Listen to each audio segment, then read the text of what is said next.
Okay, we are live. We are live, and good to see those that have already dropped in. I'm letting you know that I was just saying to Jared, it's been a long time since I've used StreamYard.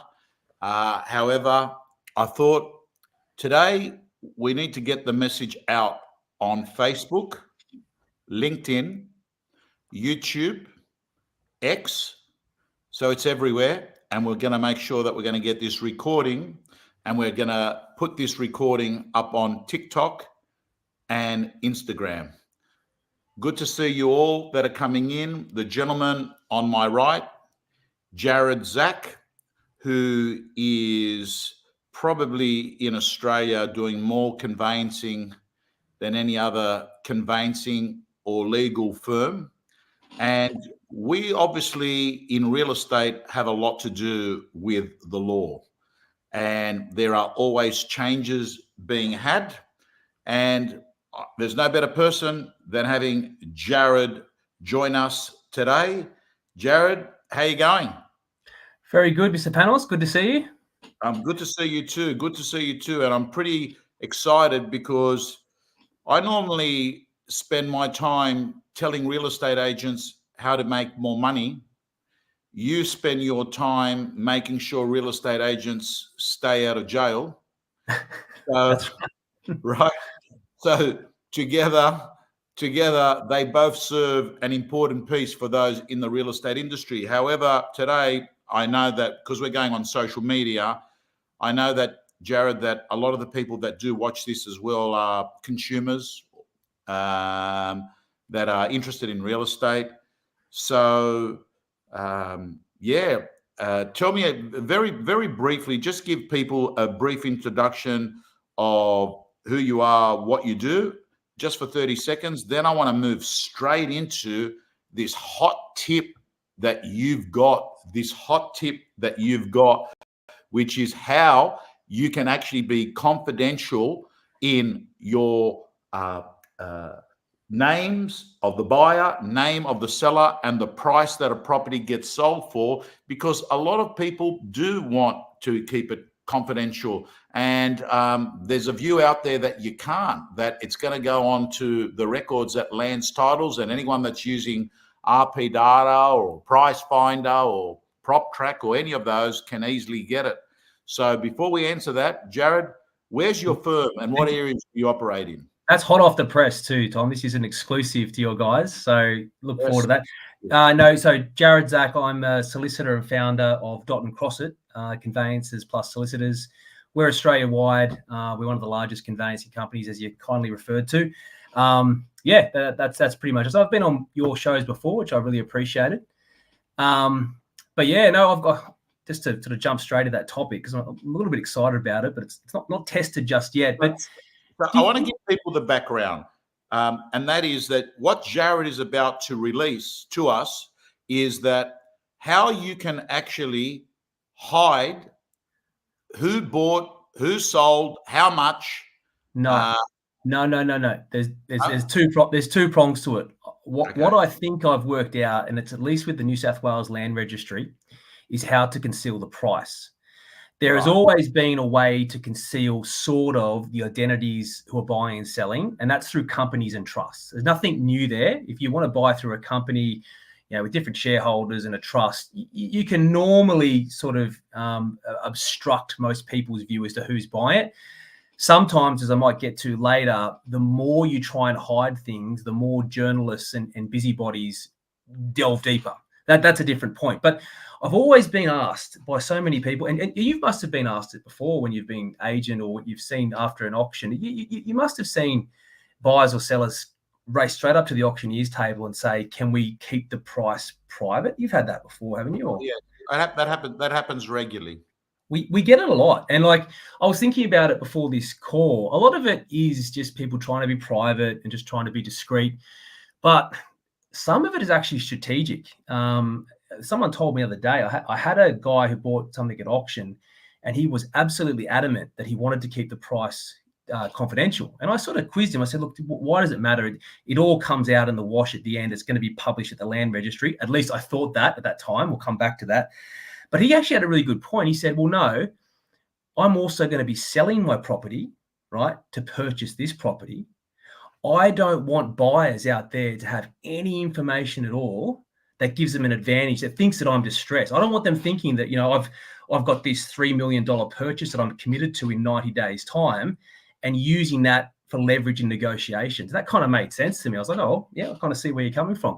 It was actually that buyer that made me do a little bit more research into the topic. So generally speaking, so my advice up until a couple of weeks ago always would have been, you can slow down the dissemination of the sale price and purchase price. You can tell the agents not to put it through their CRMs, through Agent Box and the other CRMs, so it floats through to the internet, before settlement.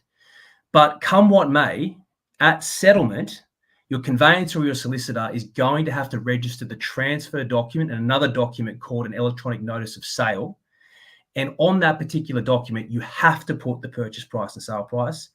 And when it's at the Land Titles Registry, anyone can subpoena or request or purchase the electronic notice of sale and see the purchase price and sale price. That's what I used to always tell people. And I looked into it a little bit further, and the information that I've got, at least from the New South Wales Land Registry, but I feel like there's probably going to be an equivalent answer at the other land registries, is that you can actually write on the electronic notice of sale. This is the conveyancer and solicitor's job. So agents out there, you need to tell your conveyancer or solicitor to do this. In the document where it says price, right, rather than putting the price, you can actually put down the words "see contract for sale." The land registry will accept it as a valid document, but and they will not require the contract for sale to be uploaded as a public instrument. The contract for sale is not public information. The electronic notice of sale is.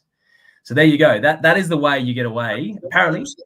So, Jared, what you're saying to me is that then when one does a search, it will say refer to contract of sale. Yep. The contract of sale actually is not something that's going to be easy to find, is it? Correct. So look, I'm a reasonably experienced conveyancer and solicitor. I've been around for, I think this is my close to 20th year. That was the first I'd heard of that. And I got that from a really old bloke at the land registry after making a whole lot of inquiries. So there's a freebie for your the guys in the real estate. So there are various reasons why people would not want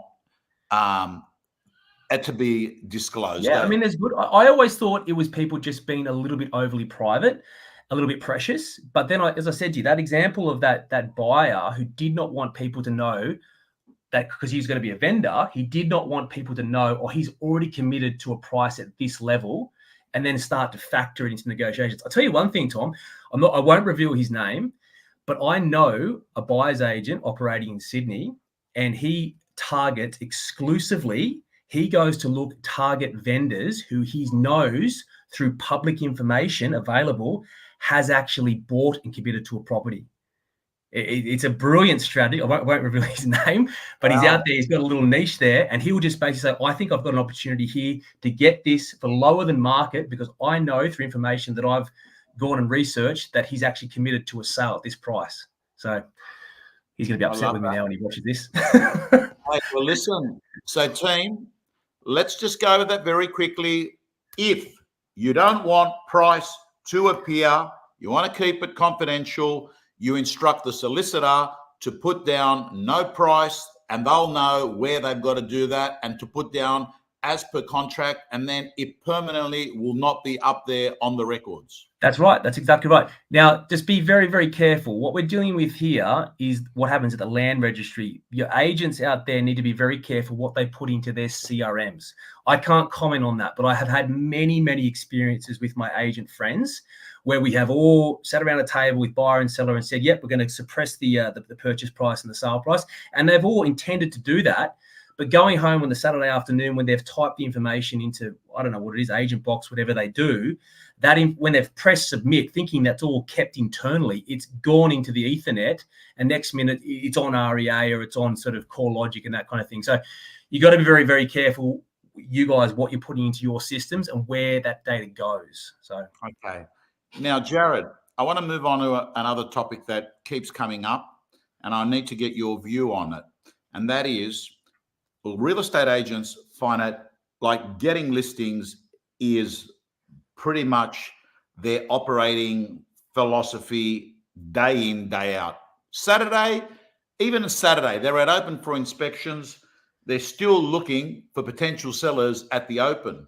And one of the techniques or tactics, if you like, they will use is calling people that they know have got some form of interest in potentially selling, and they try and fast track them onto the market by saying, hey, I've got this buyer that I'd like to bring through. And that sometimes starts a process, but other times it's really just a specific situation. They actually do have a buyer that is interested in a property, and they're matching this property. They're thinking to their head, I valued 12 Smith Street 12 months ago. They weren't ready to sell. I'm going to give them a ring. I reckon this buyer I've got will probably buy it. I reckon they'll buy it. Can they show the property without a contract? It depends what state and territory you're talking about, but I suspect you're talking about New South Wales. So New South Wales, that's the hardest regulations, as your agents would know out there. You cannot market a property for sale. Now, query what market means in New South Wales without having a contract available. So it's a bit of a grey area as to whether you're actually bringing some into a property off the cuff. You've just met them at another open home, whether that will constitute marketing. I have a lot of my very reputable, very conservative agent friends take the view that no, that's not marketing. But the same token, they are very literally on the way to the house. They're on the phone to me or to some other conveyancer out there who's super quick in getting contracts together, and they're saying, look, I'm showing someone I need to have a contract in my inbox. If not Monday morning, I want to even want it this afternoon if I can. So you want to stay out of trouble with the Department of Fair Trading. They're on a bit of a rampage now at the moment, as I hear. So yeah, strictly speaking, you're probably okay to show someone the house once. If it goes much further than that, you're going to be in trouble. That's New South Wales. Queensland and Victoria, there's no real big deal with doing that. Just query your own exposure as an agent doing that without an agency agreement in place. I've seen many people who have actually done that in Victoria, Queensland, and New South Wales. They thought they're doing the right thing. They've shown someone a property, hasn't ended up signing an agency agreement. 2 months later, they see it sold under a private sale with that person they introduced, and they've got no real entitlement because they hadn't actually bothered to get an agency agreement in place. Okay, Jared. There's been some changes all over Australia. I'm hearing changes, I'm hearing reforms. I'm getting social media posts that pop up. Queensland laws are changing. Yeah. I sort of get the gist of it. I didn't even realize real estate agents really do some of the conveyancing or the contract preparation at the moment. Is that right in Queensland? Oh, absolutely. 95% of contracts drafted in Queensland will be done internally by an agent's contracts department, at least up until now. Now, there's going to be a pretty major change to legislation, which you allude. Actually, the legislation has been out for a while now, a couple of years. But what hasn't happened was a start date. The start date for these new regs, which impose new requirements for contracts, has been announced. It is the 1st of August 2025.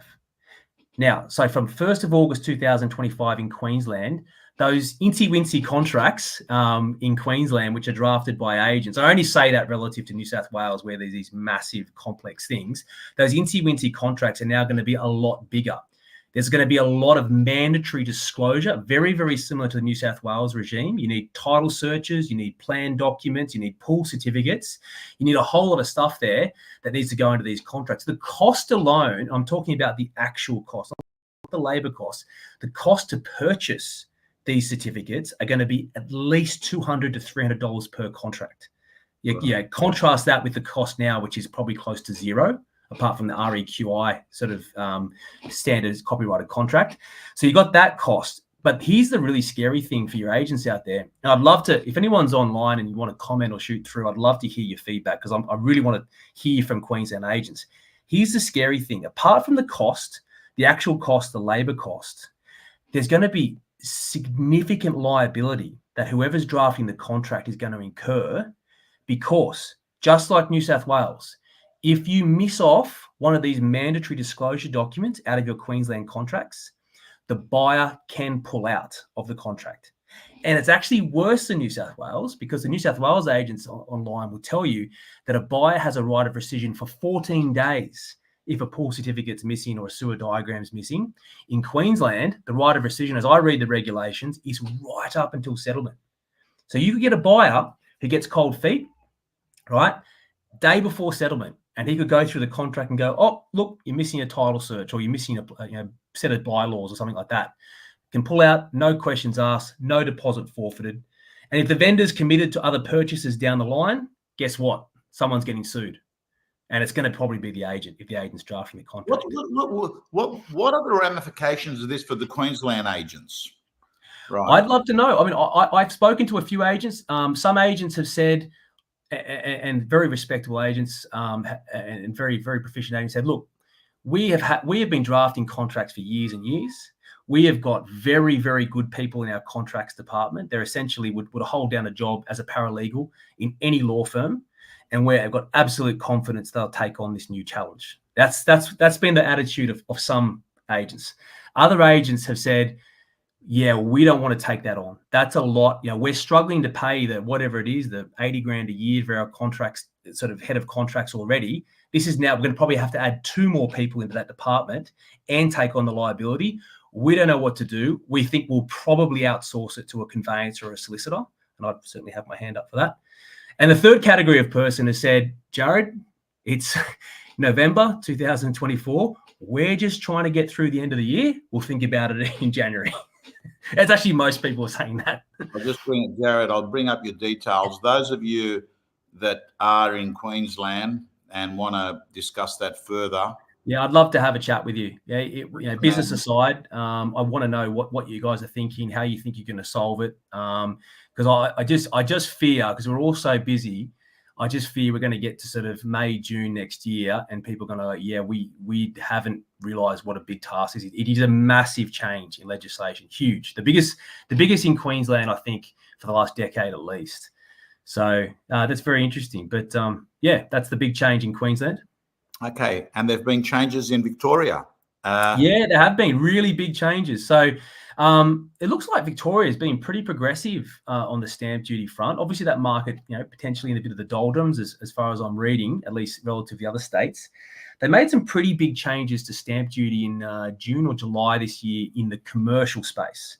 Very, very similar to what the Dominic Perrottet government did, where they said, basically, we won't charge you up front. You can sort of have it almost as a loan over the time you buy the commercial property. I actually thought that was a really, really good thing that Perrottet did, but obviously it got thrown out with the bathwater with the new government.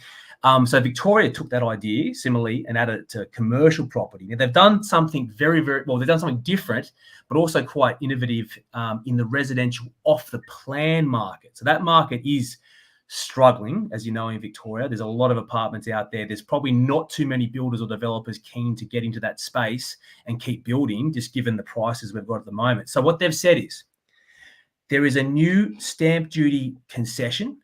Firstly, it's available for everyone, not just first-time home buyers, not just owner-occupiers. It's for everyone, including investors. In fact, it's actually really, if you look at it, it's really actually favoured at investors. So everyone can get this, no matter who you are, and no matter what the sale price is. So normally they cap them. I think it's in New South Wales, it's about $1 million. I don't know what it was. When's that start? When's that start? It's interesting. It started last week. It started last week, but there's no legislation out yet. So you speak to the SRO in Victoria, you absolutely have a stamp duty concession for a new off the plan property that you have bought this week and onwards. I had a few questions for them, and they sort of said some sort of technical questions. They sort of said, yeah, we can't give you the answers to that because the legislation hasn't actually been passed.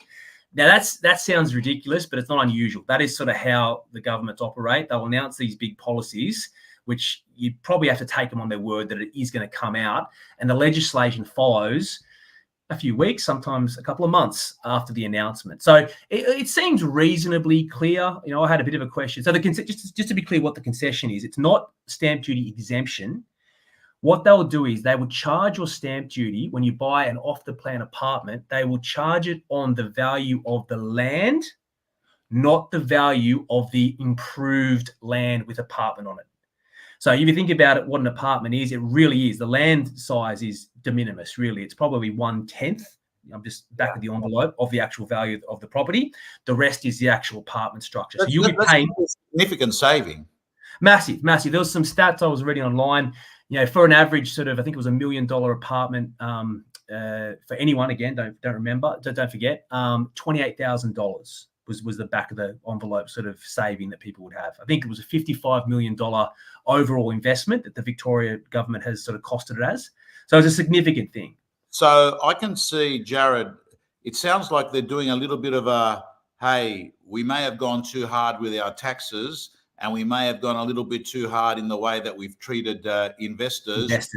We've got a rental crisis here. We need investment property. We will give you the benefits that we sometimes give to other people that are buying property, with the view that you'll come back. And I think that also means that might encourage developers to actually stop sitting on the sidelines and start building. And I think that maybe the agenda is, let's push this thing along here. We've probably gone too far with the Daniel Andrews approach. Spot on. That's exactly what it is. Yeah, it's a welcome back to investors. Okay, and that is available now. It is available now. Yep. And I think if you are a potential vendor in Victoria, that is good news for you, because you'll get that flows onto the seller, right? Yeah. Don't forget, only off the plan though. So for now, off the plan. But that's music to the developers, because off the plan properties are all done by developers, and that's and that is available, right now. And I can say to you that I already have clients in Melbourne who are telling me that they've been able to bring this in the conversation, and buyers are aware of it and buyers are happy. And I think that you will see it flow, a benefit will flow into the real estate market there. I think investors will come back in generally. Prices will be a bit more supported in apartments generally. I think it's a good thing. My big question is, who's going to copy them? So the state governments, they normally look over the fence and see what the other guys are doing. Is that good policy and whatnot? I think this is a good one. I'm just curious to see whether New South Wales, because the investors are getting it beating up in New South Wales as well. One topic we hadn't sort of spoken about before, Tom, but we can talk about it now quickly. I mean, you're aware that New South Wales from next year will be bringing in, they'll be banning no-fault terminations of residential leases. So essentially, you have to have, what's these comments coming through there? I'm just looking at some of these comments coming through. Maybe. So what I'll do is, you've started. I'd love you to finish off about what you're talking about. Then I'm going to bring up these questions that have come up. We just continue on what you were saying. That's all right. It's just a quick one. So New South Wales government, again, now they are on the anti-investor sort of warpath, or anti-landlord at least. So they will be banning no-fault termination of residential leases from next year. So what that effectively means, if you're on an expired lease in New South Wales as a tenant or a vendor or as a landlord, the landlord cannot just say to you, your lease is expired, I'm not going to renew it. You basically, you're out. You have to have a reason to do it. Now, I guess the good news for your agents is that selling your property is a legitimate reason. But here's the thing, you have to actually sell it. If you kick your tenant out and say, I'm going to sell my property, and you kick them out, you put it on the market for a little bit and it doesn't sell, you cannot actually put a new tenant in there on a higher price in, say, 2 months, 3 months' time. You've got to wait out the full 6 months. So you get frozen out. And it's the same thing, I think, with major renovations and that kind of thing. So effectively, it's just dealing with tenants on expired leases with a lot more care. Just because their lease is expired no longer means you can say, see you later, goodbye. But the interesting thing, Tom, and as your sort of interstate or as your other Australian agents will say that are on here, that's actually not new stuff in other states and territories. So there are no-fault termination. There are bans against no-fault terminations in Victoria. I think there may even be in Queensland as well. Someone else may be able to tell me. So New South Wales is just coming back into line with other states and territories. But again, it's one more thing that's going to put more pressure on landlords and investors in New South Wales, alongside the ever ratcheting up land tax regime. Okay. By the way, I'm going to go through some of these questions. be right. Wouldn't be surprised to see if the laws in Queensland change quite substantially over the next 4 years. What do you think, Jared? Could be. Well, they're going to change substantially in the 1st of August. Like whether it takes, whether there's new laws or regulations to sort of clarify some of these things. I mean, the rescission right that buyers are going to get right up until settlement, to me, that sounds pretty harsh. I mean, I'm not sure how you're going to coordinate linked settlements with that kind of rule in place. But sure, it may take a while for things to settle down, for sure. Yeah, well, Jared, if that's the case, it means that it's not unconditional till it settles. 100%, 100%. And that's, it's very hard to sort of structure deals when that's the case. Yeah. G'day there, lads. My question is, with the stamp duty relief in Melbourne and decreasing interest rates coming in the near future, hope it's in the near future, how do you see the Melbourne market reacting? I actually think, I'll throw my 20 cents worth, then I'll over to you. Jared, I actually think Melbourne is a great buying opportunity at the moment, because if you actually think about it, it just doesn't make sense that Brisbane and Adelaide have surpassed Melbourne's median price. I mean, Melbourne has always been Sydney, Melbourne, bit of a gap. The gap's now quite big.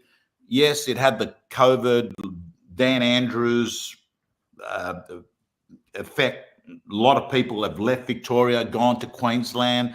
I sort of get all of that. However, in real estate, Jared, the best time, well, let me give you a metaphor. If I want to fly to go to Europe and I don't care about the weather, I don't go in peak time in July, because I'll be paying business class tickets at 20 grand. However, if I go in February when it's cold, I'll get cheap tickets. In real estate, you want to buy when others aren't buying, and it goes counter-cyclical, right? Not buying when everyone wants to fly to Europe, because you're paying a higher price on a plane, you'll be paying a higher price on a property. What's your view on Melbourne, Jared? No, look, I'm just a humble conveyancer. I'll let the agents take the views there. But one thing I did see online the other day, I might misquote this, but I think that Melbourne is now the second cheapest or second most affordable city to live in Australia. So including Adelaide, Perth, Sydney. So on that metric alone, you must think it's oversold, right? And then you've got this, this initiative coming in. I think there's an opportunity. I work with a lot of really smart buyers agents out there. Dashdot, Own Home, some of those guys, Providence. Those guys are also looking at Victoria right now as a buying opportunity. All right. We got Shane Black. Just get some cheap offshore hires to do it for $3. Tom can hook you up. I think he's talking about Wigman, and he's talking about offshore and remote professionals to be doing the legal work. I wouldn't advise that, Shane.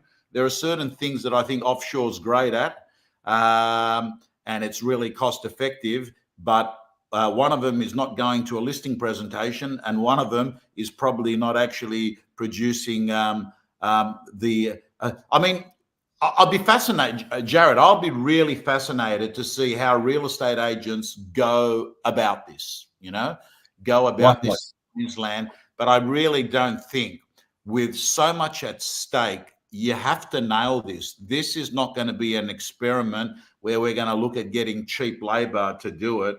The consequences of doing it wrong are significant. You'd agree with that, wouldn't you?